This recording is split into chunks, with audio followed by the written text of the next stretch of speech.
ஐப்பசி அன்னாபிஷேகம் 2025 சிறப்புகள். வரலாறு.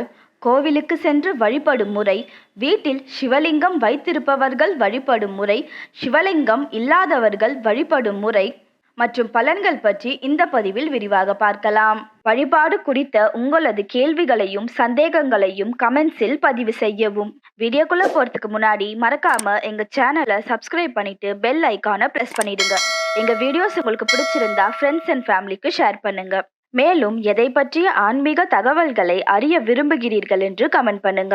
ஒவ்வொரு மாதத்திலும் வரும் பௌர்ணமி சிவ வழிபாட்டிற்கு ஏற்றது என்றாலும் ஐப்பசி மாதத்தில் வரும் பௌர்ணமி கூடுதல் விசேஷமாகும். இந்த நாளில்தான் சிவபெருமானுக்கு அன்னத்தால் அபிஷேகம் நடத்தப்படும். சிவபெருமானின் மனதையும் உடலையும் அன்னத்தால் போர்த்தினால் அவர் மனம் குளிர்ந்து நமக்கு அருள் வழங்குவார்.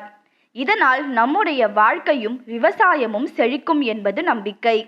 ஐப்பசி மாதத்தில் சிவபெருமானின் கோவில்களில் நடைபெறும் மிக முக்கியமான வழிபாடு அன்னாபிஷேகம். உலகிற்கே படையளக்கும் ஈசனுக்கு அன்னத்தால் அபிஷேகம் செய்யும் நாள் இதுவாகும். ஐப்பசி மாதம் என்றதுமே அனைத்து ஆன்மீக அன்பர்களுக்கும் எதிர்பார்க்கும் ஒரு விஷயம் கந்தசஷ்டி மகாவிழா, மற்றொன்று அன்னாபிஷேகம். சிவபெருமான் அபிஷேக பிரியர். வருடத்திற்கு ஒரு முறை மட்டுமே ஐப்பசி மாத பௌர்ணமி அன்று நடக்கும் அன்னாபிஷேகம் மிக மிக விசேஷமானதாகும். அன்றைய தினம் அளவில்லாத நன்மைகள் கிடைக்க சிவபெருமானை கோவிலுக்கு சென்று எப்படி வழிபடுவது, வீட்டில் சிலை வைத்திருப்பவர்கள் எப்படி வழிபடுவது, சிலை இல்லாதவர்கள் எப்படி வழிபடுவது பார்க்கலாம். அன்னாபிஷேகம் இந்த ஆண்டு நவம்பர் 5ஆம் தேதி புதன்கிழமையன்று வழிபடப்படுகின்றது. பௌர்ணமி திதி நவம்பர் 4ஆம் தேதி செவ்வாய்க்கிழமை இரவு 9:43 தொடங்கி நவம்பர் 5ஆம் தேதி புதன்கிழமை இரவு 7:27 முடிவடைகிறது. அன்னாபிஷேகம் தோன்றியதற்கு நம் புராணங்களில் சொல்லப்பட்டுள்ள 2 வரலாறுகள்.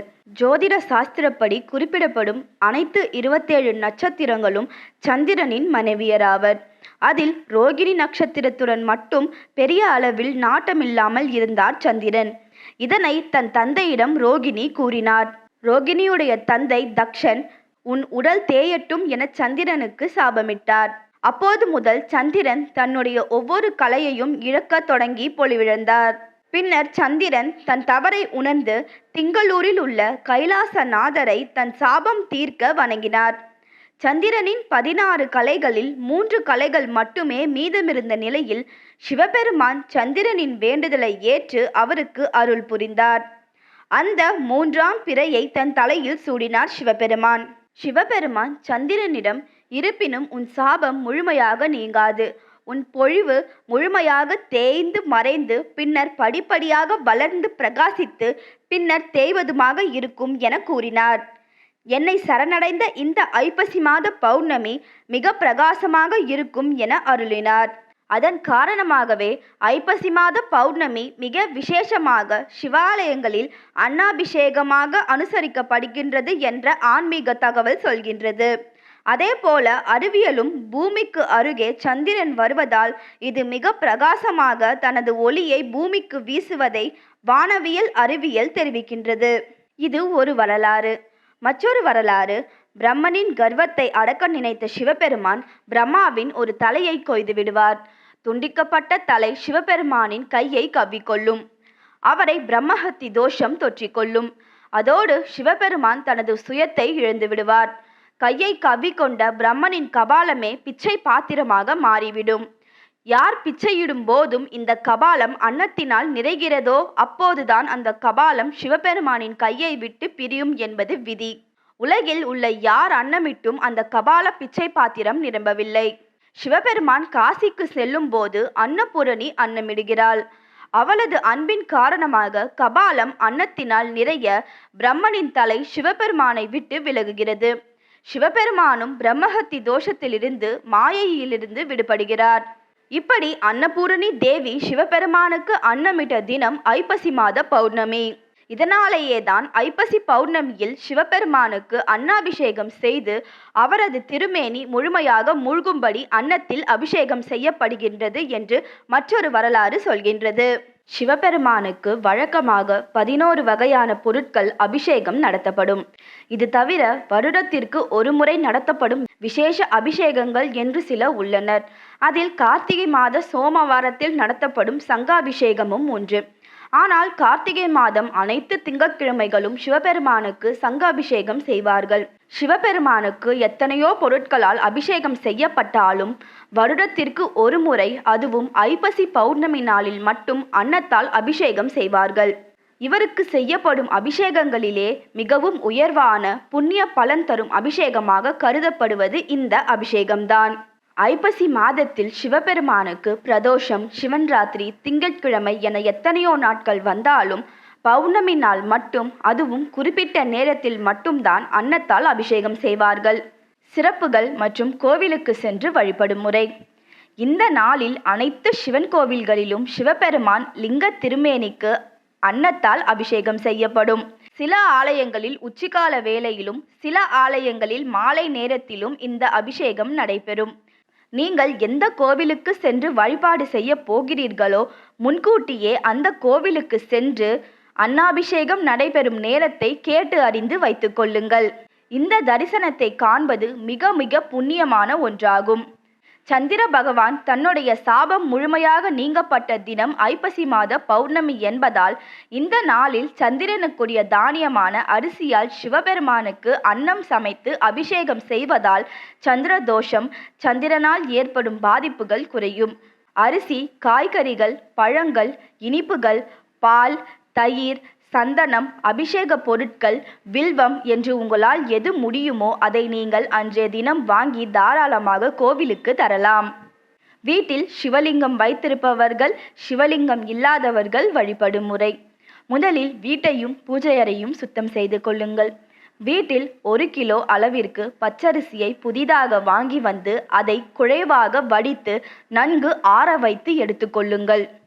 முதலில் பூஜை அறையில் விளக்கேற்றி கை நிறைய பூக்கள் எடுத்து ஓம் நம சிவாய என்ற பஞ்சாட்சர மந்திரம் சொல்லி சிவபெருமானை மனதார வழிபடுங்கள். சிவலிங்கம் வைத்திருப்பவர்கள் முதலில் லிங்க திருமேனிக்கு சுத்தமான நீர், பால், தயிர், சந்தனம், இளநீர், விபூதி ஆகிய பொருட்களால் அபிஷேகம் செய்யுங்கள். பிறகு அவற்றை தண்ணீரால் சுத்தமாக கழுவிவிட்டு வடித்து ஆற வைத்துள்ள அன்னத்தை சிவலிங்கத்தின் மேற்பகுதியில் துவங்கி கீழ்வரை மொத்தமாக அன்னத்தால் மூழ்கும்படி செய்ய வேண்டும். வீட்டில் சிவலிங்கம் இல்லாதவர்கள் முன்பு சொன்னது போல பச்சரிசி வாங்கி வைத்து வடித்து ஆற வைத்து கொள்ளுங்கள். சுத்தமான பசு நெய் வாங்கி வைத்து கொள்ளுங்கள். முன்பு சொன்னது போல விளக்கேற்றி பஞ்சாட்சரம் சொல்லி கை நிறைய பூக்கள் எடுத்து சிவபெருமானுக்கு சமர்ப்பியுங்கள். பிறகு பூஜை அறையில் ஒரு தாம்பூலத்தில் அன்னத்தை பரப்பி வைத்துக் கொள்ளுங்கள்.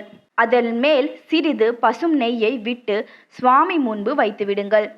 பிறகு கண்களை மூடி அமர்ந்து ஓம் நம சிவாய மந்திரத்தை தொடர்ந்து சொல்லியபடியே மனதார சிவலிங்கம் உங்கள் முன்பு இருப்பது போல் நினைத்து கொள்ளுங்கள். வடித்து வைத்துள்ள சாதத்தை அந்த லிங்கத்திற்கு உங்கள் கைகளால் எடுத்து அபிஷேகம் செய்வது போலவும் தூபதீப ஆராதனை காட்டி வழிபடுவதாகவும் நினைத்து கொள்ளுங்கள். பிறகு அந்த லிங்கத்தை 3 முறை மானசீகமாக வலம் வருவதாக நினைத்து கொள்ளுங்கள். சிவலிங்கத்தின் முன்பு நின்று இரு கைகளையும் கூப்பி வணங்கி உங்கள் மனதில் இருக்கும் வேண்டுதல், கோரிக்கை, மனக்குறை என எதுவாக இருந்தாலும் அதை சிவபெருமானிடம் சொல்லி முறையிடுங்கள்.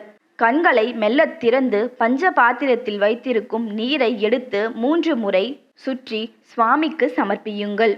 2 கைகளாலும் வாசனை மலர்கள், வில்வம் எடுத்து ஓம் நம சிவாய மந்திரத்தை 18 முறை சொல்லி சுவாமிக்கு அர்ச்சனை செய்து தீபதூப ஆராதனை காட்டி வழிபடுங்கள்.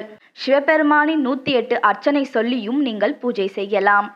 பிறகு நீங்கள் லிங்க திருமேனிக்கு அன்னம் சாற்றி வழிபட்டிருந்தாலும் சரி, தாம்பூலத்தில் பரப்பி வைத்து வழிபட்டிருந்தாலும் சரி, அது 2 நாழிகை, அதாவது 1.5 மணி நேரத்திற்கு மேல் இருக்கக்கூடாது. அதற்குள் அதை எடுத்து ஒரு பங்கை தயிருடன் சேர்த்து கலந்து பிரசாதமாக நீங்கள் சாப்பிடலாம். மற்றொரு பங்கை குளம், ஆறு போன்ற நீர்நிலைகளில் இருக்கும் உயிரினங்களுக்கு உணவாக அளிக்கலாம். இப்படி வழிபடுவதால் அன்னாபிஷேகம் செய்து வழிபட்ட பலனும் சிவபெருமானின் அருளும் முழுமையாக கிடைக்கும். சிவபெருமானிடம் நீங்கள் முன்வைத்த கோரிக்கை நிச்சயம் நிறைவேறும். இப்படி நீங்கள் செய்து வழிபடுவதால் பல ஆயிரம் உயிர்களுக்கு அன்னமளித்த புண்ணியமும் உங்களுக்கு கிடைக்கும். பலன்கள்: அன்னாபிஷேகம் கண்டவர்களுக்கு சொர்க்கம் நிச்சயம் என்பதற்காகவே சோறு கண்ட இடமே சொர்க்கம் என்ற பழமொழி தோன்றியது. கோடி சிவலிங்கங்களை தரிசித்த புண்ணியம் இந்த அன்னாபிஷேகத்தை தரிசனம் செய்தால் கிடைக்கும். சிவபெருமானுக்கு செய்யப்படும் இந்த அன்னாபிஷேகத்தை தரிசிப்பவர்களும் பல கோடி புண்ணியமும் சொர்க்கத்தில் இடமும் கிடைக்கும் என்பது நம்பிக்கை. சிவபெருமானை வழிபட்டாலும் தரிசித்தாலும் சிவபூஜை செய்தாலும் மிகப்பெரிய புண்ணியம். அப்படி இருக்கையில் தானத்தில் மிக உயர்ந்த தானமாக சொல்லப்படும் அன்னத்தை கொண்டு அவருக்கு அபிஷேகம் செய்வதால் அளவில்லாத புண்ணிய பலன்கள் கிடைக்கும்.